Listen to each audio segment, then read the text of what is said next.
Hey, before the video start, I just want to tell you guys that this video is not here to promote cheating in any way. It's just here to make an interview and have another side of the story. Anyway, I hope you guys will enjoy it, and if you haven't checked it out, check the part 1 and part 2 of the videos, they will be in the description.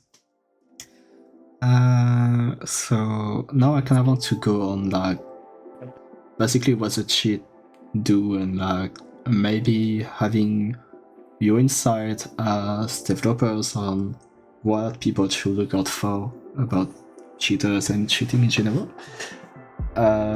So first of all, like, is there basically some game breaking or non-exploits that cheater can use nowadays? Double tap, like your gun instantly firing a million bullets, them being like magically perfectly doing circles in the air and like running really quickly, auto strafer, shooting a lot of crits. That's like one of them. Typically cheaters are also very confident, so like they'll take fights that no one would ever legitimately take because they would die, but since they have cheats, they're more likely gonna win. So usually, like, if you've been cheating yourself, you kind of immediately know when someone's a cheater. It's just like you get that gut feeling when you see someone. Like, I can tell if someone's cheating just by like a name or a profile picture. That's how like my brain has been wired around like people who cheat in games. It's a bit weird, but it's just how I am, I guess. Yeah, honestly, I do also the same, but it's because like I think I've been fighting cheaters on a daily basis since 2016, something like that. So I can have the same, like I know even if I don't cheat, I know exactly what you can and cannot do as a player with any class and any type of movement. So it's kind of like, yeah, I just need one interaction and I will be able to tell if the person is cheating or not.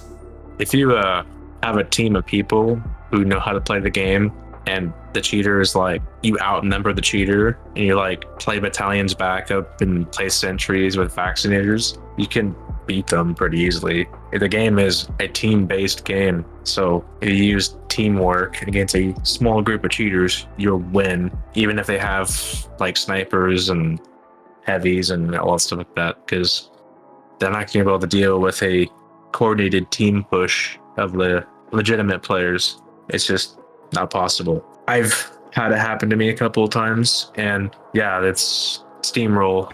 Like, even if I have aimbot, you do like 1 damage with a hit scan weapon when they push you with the battalion's backup, which blocks crit damage and reduces the damage incoming. And the vaccinator stacked on top of that, you do 1 damage per bullet, and you got a heavy shooting at you with soldiers and probably a sniper and pyro.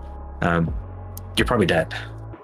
And yeah, most cases you die because they out DPS you tenfold. This usually happens on Powerhouse. That's like the only map with all the tryhards in it that did that stuff. Like, if you were cheating and you go on Powerhouse and you're like, you'll know because those people are typically very vocal. You'll see like a boss team on ESP set up. Like, they have ideal sentry positions because, yeah, you can pick the sentries, but they communicate. So when you start doing that, they come over to you and start flanking you and attacking you. That was a kind of a tedious match because there was only me and 2 other cheaters, and it was like the whole team was on it. Like, it was 12v3. Our team just intentionally threw. It was just us, and we managed to hold on for a while. But again, you know, when you have that team that coordinated, you can pretty much do anything. Like, I guarantee you, we probably had like a 6 stack. We could have probably possibly won, but even in like a 12 people who are that coordinated, it's a team-based game. It's like Overwatch is another game. Like, if you rage hack in that game and that your the enemy team is good, you lose 100%. I don't know too much about the game, but they just they get that dude with the big shield That's how it tells you how much I know about that game. And they just abused that. You might know who he is. Yeah, okay. Yeah, I mean, if I can add to that, I mean, it's important that people that don't Headphones cheat realize that people that don't cheat should realize that a cheater isn't like some guy with God mode that can die. That's like, oh, you start cheating, you automatically win every single time. It's just assistance. It's an advantage. It doesn't automatically make you win. If some guy is bad with cheats, he might get a bit better because the cheat is carrying him. But if some guy is skilled enough, he could still just kill him. Like there's a lot of videos where people that like, I think even some guy like SeekSegV, I'm not sure if you know him. He's like a guy that was like push some bug fixes related to MVM and stuff like that. He made a video. Some guy, some clueless player who downloaded Freedom Mailbox or something, just joined his server wanting to hack, and he didn't know it's an MVM server, and he was alone against like a wave of bots, and he just died over and over again. He just quit. He just left. That's about it. Yeah, it was pretty funny, honestly. I mean, it also like show like in a way that like some cheaters will just like download cheats to compensate the fact that they have no time to play. But like personally, I stand on the legit side, so I will never like be happy to have a cheater in my game. Also because most of the time they are usually pretty toxic and pretty they just like post too much for basically, as you said, most of the time people who are carried by the cheat software and they have little to no game sense, but they just have the walls and Secret Bucket will allow them to somewhat try to fight back with me. Yeah.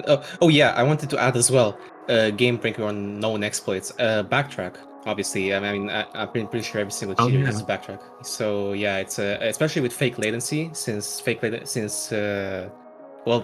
if you really want to, I can go into greater detail about it, but it just allows you to hit more than the usual player can, essentially. On hit scan weapons, that is, or on melee, not on projectile weapons. What about you, Mel? Do you want to add something about it? In my opinion, the biggest game-breaking feature is probably crit hack, since you can just do triple damage on demand whenever you want.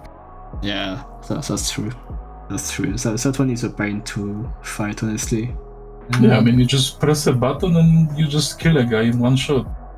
I think it's honestly the one I deep side the most, but it's also handy when the guy just plays soldier and have the smart idea to throw rocket at me when I'm playing pyro. It's very useful. I mean, you get countered by a shotgun, and just judging by the fact he has aimbot on that shotgun, he can just kill you easily.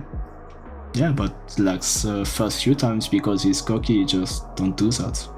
He keeps trying with the rocket because he just has a cheat and he think he can just beat me in terms of speed. Don't forget that your reaction time isn't perfect, unlike the cheat's reaction time. Because auto air blast exists, and people can air blast a projectile from 2 meters away perfectly. Yeah. Now, you might miss it and die anyways, you know? Yeah, definitely. I mean, the natural outcome is me dying to the cheater, because at the end of the day, I could be the best player in the world if I wanted to. If the person uses a cheat and know how to use it, I have little to no possibility to win a 1v1. You do if you keep distance. If he's not a sniper, you can just stay away from him and just pick him out from a distance. He can't really do much then. I mean, he can... Unless he's heavy and he no-spreads you, of course. I mean, he can just crit hack, Oh yeah, he can just crit hack, but the damage fall off on the distance, the spread is gonna reduce that damage. Yeah, and you can just dodge a projectile on long range without any issues. Yeah, definitely. That's another thing that Matt just mentioned. Currently there's a slightly weaker form of, but still no spread that you can do. I mean, people could see that because your angle is just, if expected someone no spreading, you'll see their angle just jittering left and right, like he's spazzing out or something. But yeah. Yeah, I guess because we spoke a bit about the cheat versus legit, we can go into that section now. What is an argument that you heard by the legit community and who land with you that you just agree on? I don't know if there is any or not. Bots, man. The bots. I mean, people develop the software for bots, and that's probably the biggest thing that I dislike and legit dislike also. That's also a part of like my work, theoretically, because like I land in a group of people that create that software and abuse it. I guess it could also just be the fact that, oh yeah, you're in a way you are ruining someone's game, or like, for example, some guy maybe his only escape in life is TF2. Like he just wants to play TF2. Like that's the only good part of his day, and then cheater comes and ruins even that as well. I guess that could be something set against. But at the end of the day, yeah, it's still a game. Like, yeah, just leave and find another match. It's not that deep. Someone might mention that the queuing system in TF2 is kind of crap, so that might not be a quick option. But that's kind of a Valve issue, and that's a thing because got the cheater in the game, and requeuing is the only option. But if the matchmaking system didn't suck, it would be an easy and non-frustrating option. Yeah. But yeah, bots, I hate them. Everyone hates him. Not necessarily everyone. I mean, No. like I'm Depends not who you talking talk about to. myself, but like there's people that actually like them and host them. There's actually people who like the bots, like who like the effect of the bots on TF2.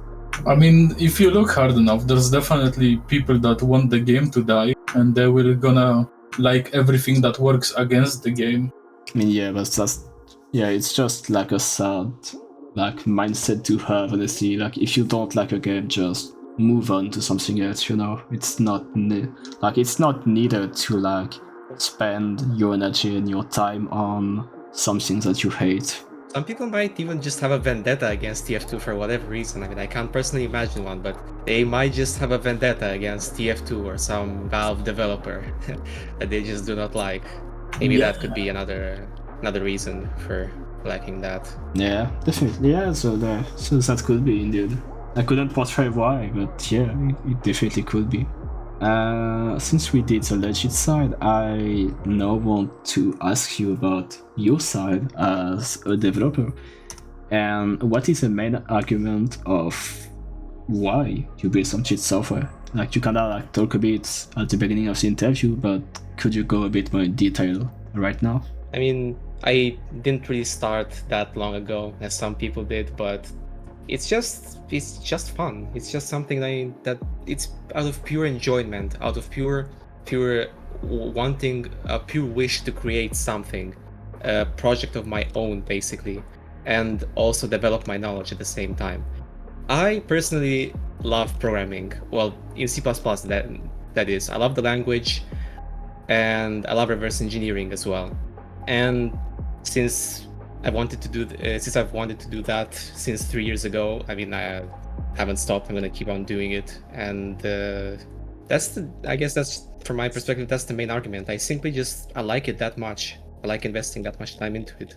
Okay. What about you, Rod and Mad? They're just fun to make. Like, I guess that's all I'd say. I don't just make cheats. I make a lot of utility tools for myself, and recently I've been getting into browser extensions. I've been looking at I actually got it working. It's still work in progress, but it's designed to remove AI generated crap off of YouTube, and it works really well. Other things are Discord bots, which I haven't really been into recently, to I guess forget what projects I make. File cleaning, which is like very generic. There was something I did in Gmod with Senator when we were still friends. It was replicating the CRAM system that the the US uses for this thing. That was a cool thing we did on Gmod. Web scraping was one thing I did. Let's just that was the project where I found a bunch of source band pages and scraped them all, and had the ability to see if people were banned from servers or not on my own system rather than using Steam history or any other service. What about you, Mad? I just like problem solving, and the making cheats really scratches that thing I like to do. Like I figured something out and I'm like, oh, it works finally, that's so great, because I did it, I fixed it or whatever, and it really gives me satisfaction that I did something that someone might have not done or like missed or whatever. And coding in general is just fun to do for me. Like, I guess I could also add about the fact that like the part of where you're modding the game, because like TF2 is, I mean, obviously it's open source, not really open source, but the game source got leaked and all that. But cheats don't have to be just about the advantage over the other player. I mean, they mainly are based around that concept, but you could also just have stuff like world modulation, visual changes, like making the game look better, making, for example, even fixing engine bugs as well. That could be another thing. It's just also really about like playing the game how you want to play it or how the user wants to play it as well. That's another thing. Yeah, I think I have like one last question on that topic of like cheat versus legit, and basically it will be on the question of where like the harm lands. For example, if like a new players try to join TF2 and just get pub-stomped by a cheater, or like maybe would quit the game, or maybe, as you mentioned earlier, it's just someone who like only have like 2 hours of TF2 in his day, and like he just tried to do that to escape his life. Like, what do you think about those situations where like in theory the cheat would like bring more problems than like not having them? Yeah, I would be curious to like have your thoughts and opinion on that matter. I don't really know. Like, I guess there could be a situation where you could be cheating on some new player that just got in the game and wants to experience the game for the first time, and he gets headshot like by a guy like 10 times in a row. That could not be a fun experience. But yeah, I mean, it's still just a game. Like, still, you don't make your opinion of a game based off of a single match that you played on. I haven't really thought about it or changed much about it, but I mainly play on HVH servers. If you know that, it's hack versus hack. Players just go with cheats and they play against each other there. And I haven't been much on casual either.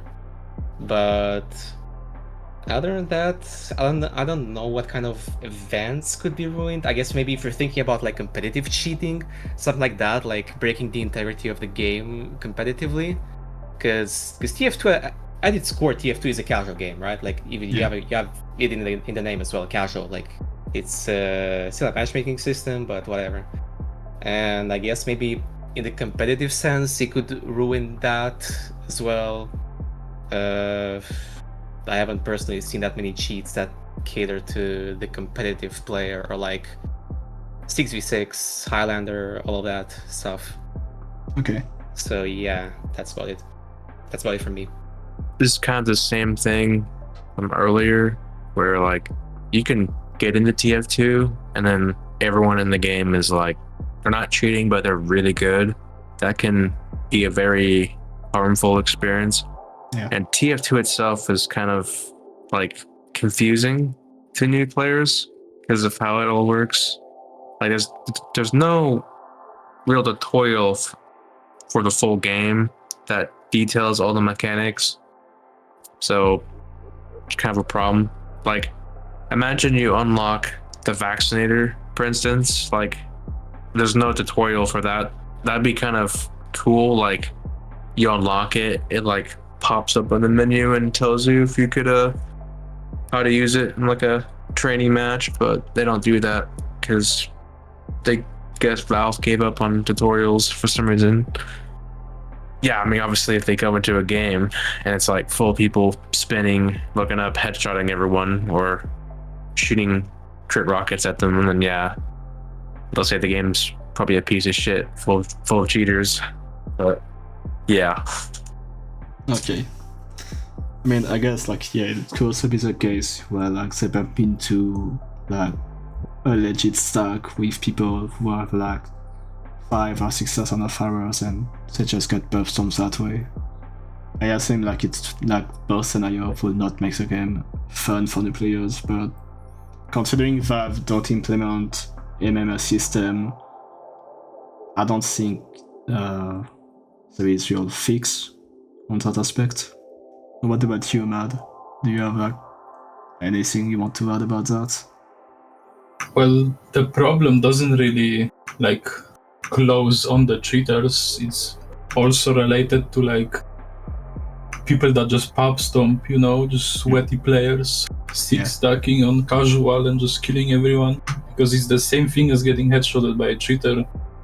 A new player joins, gets owned by a 6-stack of good players, and it's the same thing as like in Call of Duty, for example, where you just like meet 20 12-year-olds and they all just like dunk on you because they spend all their day playing the game and you just want to relax, for example. And to be honest, I don't really care what new people say or decide they want to do with the game, but like I don't really enjoy casual anymore as a playing ground, if you get it. It's quite boring for me, frankly. I guess to conclude that interview, I would like to have your opinion on VAC and on Valve. So I have a few questions about that. First of all, can each of you give me their thoughts on VAC as in 2025? What do you think about it? Okay, there's different versions of VAC that we can talk about. Specifically for TF2, it's kind of a meme. It's a joke because, I mean, yeah, VAC essentially works based off of file signatures, and in our case, our cheat is private. Then there isn't much of a problem regarding that. I mean, it's always good to stay up to date with like reverse engineering their any cheat and seeing where something new popped up. But from right now, my current opinion is kind of bad. I don't know what else to say about it. Like, but I'm pretty sure. But I'm going to say this, and Shonik also talked about it. I think Valve already realized that the normal anti-cheat that everyone thinks of is a losing battle, because it's always a cat and mouse game essentially. It's the developer trying to one-up the cheater, and then the cheater trying to one-up the developer, and back and forth and so on. And it's just endless work with regards to that. That being said, it's still not an excuse to do minimal work on something. So, yeah, that's my thing on this. It's like there's genuine VAC bypasses because you can turn off the SIG scanner so it doesn't do anything. You could turn off the whole anti-cheat pretty much. I'm sure they could detect that. I think they have. But like in TF2, you can load that and you can use like Lamal blocks free and never get banned, which is stupid. They should really fix that. My guess is like VAC is like really, really old code, and nobody there wants to break it. So that's why no one has touched it. That's my only assumption. Like TF2 uses VAC 2, which is like really old. So it does make sense. And there's probably issues with like newer VAC versions where it causes false positives in TF2. Like no idea what that would be, but in CSGO and CS2, Valve catered more towards server-side based detections and putting detections in game code. Like, for instance, putting a return address check, which basically they can check where the function was called at.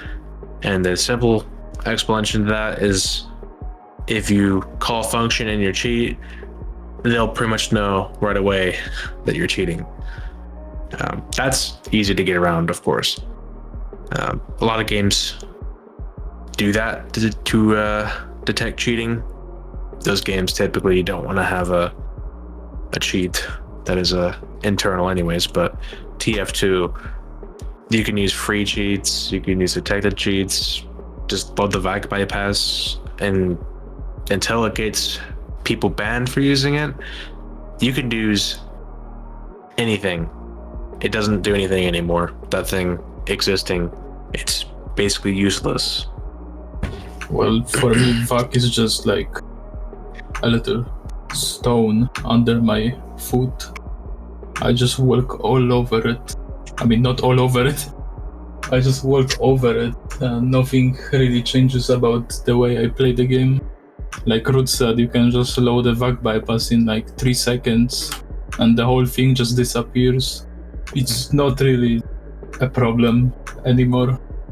If they've fixed the VAC bypass and focused on making free cheats detected constantly, then like there'd be more of a reduction in cheating in TF2, because now in order to not get banned, you have to pay for stuff, which that reduces the access to cheats, because they could insta-ban people for cheating using free cheats. Why not? I mean, you can use the argument they don't want to leak their detection algorithm, but if you have a SIG for the cheat, like, you're not really surprising them. I was just get rid of them. Yeah, definitely. That's what Valve learned in CS2. Not to mention, like, they know you're cheating, they just get rid of you. Not to mention, everyone knows how VAC works now. Oh yeah. I mean, I suppose everyone. Like, there's people that are still clueless. It's probably the most like reversed anti-cheat, probably. Yeah. Like, if you completely reversed EAC or BattleEye, they would intentionally rewrite most of it so like it becomes outdated.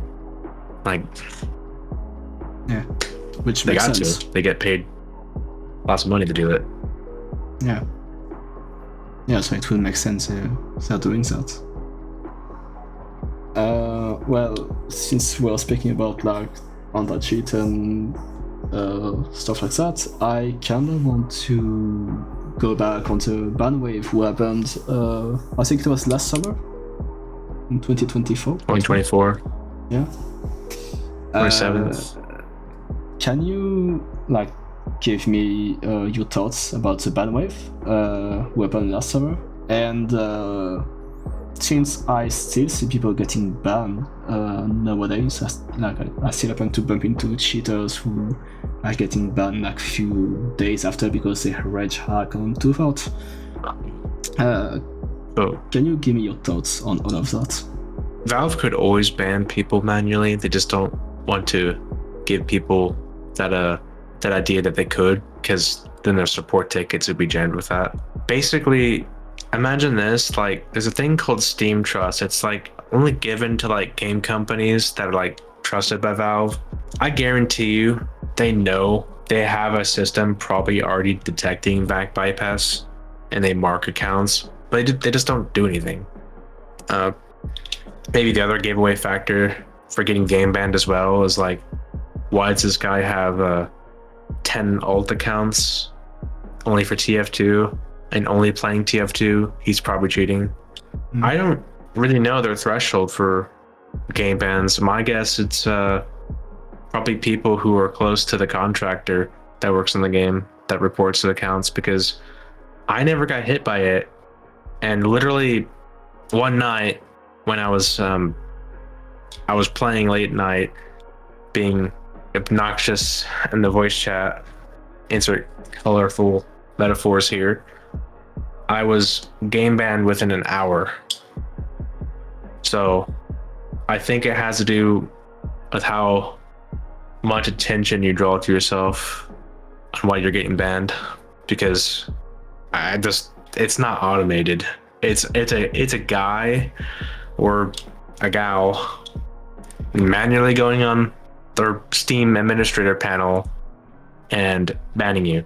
And I guarantee you maybe Jared or something gets involved, because Jared is known for being like instant nuclear option. Like if he sees you've been cheating on an alt account that's been previously banned for cheating before, he just clicks like a checkbox and clicks like the ban button on all your accounts. And that includes your main account, because as much people think, Steam, they take your hardware information, they definitely most likely create a unique identifier with your payment profile. They probably don't use your IP that much, because some countries lease new IPs like daily, so it's like not really useful anymore. Probably anything else you can imagine they can take. Put that into perspective, and you have like 50 banned old accounts and you get reported. And I don't know if those do something. They could, but I think they actually do send a message out now, actually. So they probably do something. Maybe just like pop up some screen, they look at it. I don't know if Matter Cleric would have any other ideas. I mean, I think the summer ban wave was purely manual. There was nothing automated about it. Well, maybe the banning process, they just took a list of Steam IDs and just pushed the ban button on all of them at once. Probably that's what happened. And bans nowadays are probably just manual reviewed, or they just look at the amount of reports the guy gets per game at least. And then they go off that. They probably check if he got banned before on like the same hardware ID. And yeah. Yeah, well, I mean, I don't really have much to add to that, besides maybe I would assume it was done to like, well, I'm not sure about the entire story, but what was the hashtag back then? Save TF2, or was it fix TF2 back then? Like, I don't know, maybe it was done just to appease the masses. They were boycotting them. And yeah, but it's still the work of only one contractor. I mean, yeah, you could basically make the argument that yeah, they don't have that many people employed, but still they've kind of lowered their expectations like pretty far down. I mean, they could. I mean, other people's expectations. I mean, sorry. No, it's okay.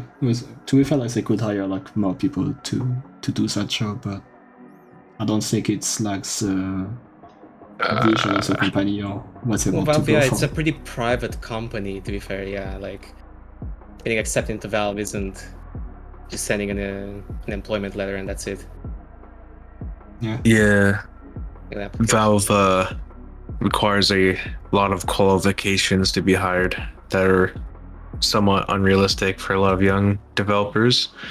Like if you're self-taught, your chances of getting hired there are slim, and if you do, you probably have to answer the most stupid coding challenge questions for the hiring process, which have nothing to do with what you're gonna be doing it at the company. But yeah, I mean, I feel like it's like the case in most of the big companies where like they already have the money, and at the end of the day, it's you who needs them. It's not the opposite. So they want to see like what type of skill you will have, what type of skill you will bring, and what value you can add to side company. Because if you go there for the prestige or for the name of the company, what should they hire you instead of someone who did like one of the like top 1% like programming school of the country or stuff like that? I have like 2 more questions. The first one is, did like Valve, do you think Valve reversed any cheat to make them detected or not? Like, do you think they did that in the past, or they could do that? probably not anymore, because that's running on the treadmill. Probably back in the day, but that's something Valve probably doesn't do anymore. I'd be very surprised if they did, but if they were doing that still, then you'd see like a Malbox, especially after the game bans, like a Malbox, Ridgen, other cheats would have been targeted, and like they would have found something to detect both cheats. I actually have no idea. Like, Valve as a company itself is pretty private in their ways of operating. So speculating is kind of. What Root said is what Root said is true though. I would assume they're trying to like to generalize cheating in some way to actually like target it more efficiently. Because so they say there was a program that they couldn't detect. It would just make it would make you just perform like the best player in the world. It would still be a cheat, but how do you really detect that? Like, it's still a problem for them to tackle, I guess. So yeah, that's about it. I mean, if they were reversing cheats like nowadays, they would need to get around the like anti-crack protections and stuff, and we would probably see like notifications about that, like developers, you know, like somebody is trying to crack the cheat, and oh, they don't look like any of our cheat users or anyone related to the cheating scene. So how they would do it is if your game crashes, they would get a dump Oh yeah. of your cheat. That's how so when Ridgen was in Overwatch, they got a dump of it and they sigged it. That's how they got it, because the game crashed. Because when the cheat has like a bug in it where it crashes the game, guess where that page goes? Goes to their little crash handler thing. And they also could query random pages as well to be analyzed. Okay. Or they could just load your cheat and just dump the pages without having to go through their loader at all, which is usually what most of them do. There's nothing you can do about that. Maybe it's like a silly question from my end, but like for example, for LMO box, I think it's like a loader that you get and that injects a cheat in your system. Couldn't they just like take that and find a way to reverse engineer that? To be honest, the Malbox is very easy to detect because they mess with vtable functions. Like they do VMT hooking, which is like Valve already has code to detect that, and that's very reliable detection, because why is a client interface vtable function pointer been swapped to something else? That doesn't make any sense. It should be this, but swapped to like, well, the Malbox, I think, has a method where the pages where the cheats allocated at aren't even like valid. I'm not too sure we did with that, which that could be another form of a vulnerability, because they could just forget what the function was, but they could do they could spam the call to it and then check the instruction pointer and see it's magically calling code in an unmapped or invalid memory section, and obviously, you know, do the cheat there. There's a lot of things they can do to detect. Yeah, a lot of simple options they can do. Yeah, so just need to allocate the people for that, and so we'll most likely not do it, sadly. Or at least not for TF2. I mean, they even have proof for VMT hooking not working, because I mean, there was a ban wave in CS:GO, I think, related to that, when for people switched to detour hooking. Yeah, in 2018. What they did is they took a hash of the engine interface, and if you swapped the pointers of any function in there, the hash would change, and then it would obviously you would get banned. I think it's kind of like all for my questions. Is there like anything you guys would like to add? Ridgen is probably gonna die next year. It won't be announced. It just like miraculously either disappear or become a ghost town cheat. So it's not really anything you have to look at anymore, I guess, if that's a thing, because it's not being worked on anymore. From my side, revert Meteor match, bring back quick play, and that's about it. Yeah, can Valve fix the prediction errors with the prediction system? It's really annoying to fix those myself. Oh yeah. Maybe. I don't know. Honestly, I don't have the contact at Valve, so I don't think I can. Well, maybe get it. Yeah, sure. I hate it. Yeah, let me send them a mail and Tell them thanks. to fix So the that's good then, yeah. the backstab code logic using the wrong eye angles for computing if you can backstab a player or not. Also that, yeah. That would be awesome. You can actually like it would actually be lag compensated and you can stab people with high ping. That would actually be nice to not get backstabbed for like just because the guy is on my left. Not No, sure. it'll make it worse. It'll actually help people backstab you better. Yeah, I don't want them to fix that then. Maybe it should be left broken. We got all the spy mains. Inspiration. I mean, I still have my blast to like just push them away, so it's fine. Can still deal with them.